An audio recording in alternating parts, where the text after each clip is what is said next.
Grace and peace to you.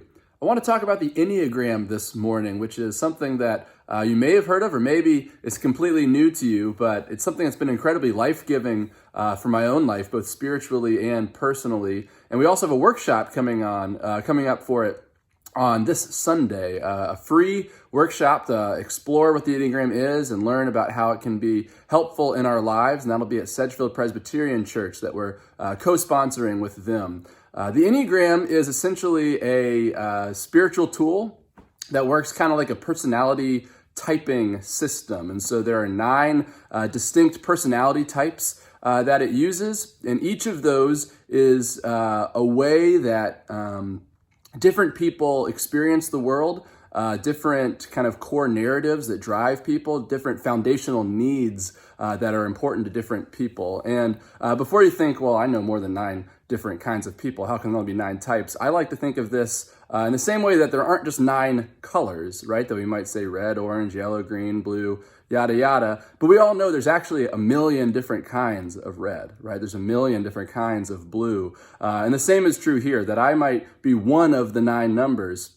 That doesn't mean I'm exactly the same as all of the other people. There's a million number 7s, there's a million number 2s, there's a million number 3s, and on and on. And so it's not trying to simplify things and say there's only 9 kinds of people, but it is trying to say that there are these different ways that people engage the world, and understanding how you engage the world is helpful in leading us to more healthy behaviors and leading us to experience the divine and experience God in ways that resonate with us and relate to other people who see the world differently even better. And so a lot of personality typing systems, I think, are focused on what we do, right? Like, oh, I'm a bubbly, energetic personality, or I'm kind of a contemplative personality, or I'm a this or that or that. And the Enneagram is much less concerned about what you do and more about why you do it. And so rather than saying, well, I'm a really outgoing person, Enneagram helps to understand, well, why are you that way? What's the kind of core need or desire or narrative that's driving that? Because if I can understand the need, then especially when I'm being unhealthy, I can note that and try to address those needs. And so for me, I'm a 7.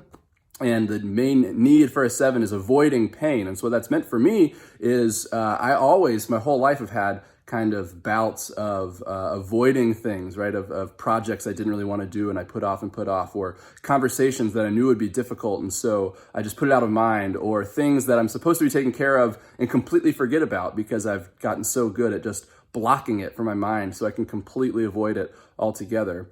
None of those are particularly helpful ways of engaging things that are painful, though. And so what happens is it actually gets worse and worse and worse and worse as I avoid it until eventually there's a much more painful day of reckoning even. And so now that I'm more aware of that, it's helpful because I can say when I notice, if there's something on my list that I'm supposed to be doing at work that kind of stays on my list for day after day after day, week after week, and say, okay, well, why is this happening? Something about doing this must be painful to me. What is that? And then I can also be more compassionate myself and say, okay, this is going to be painful to do, and that is not going to be easy, but you can do it. And after I do it, you can eat a Snickers bar or something. I don't know.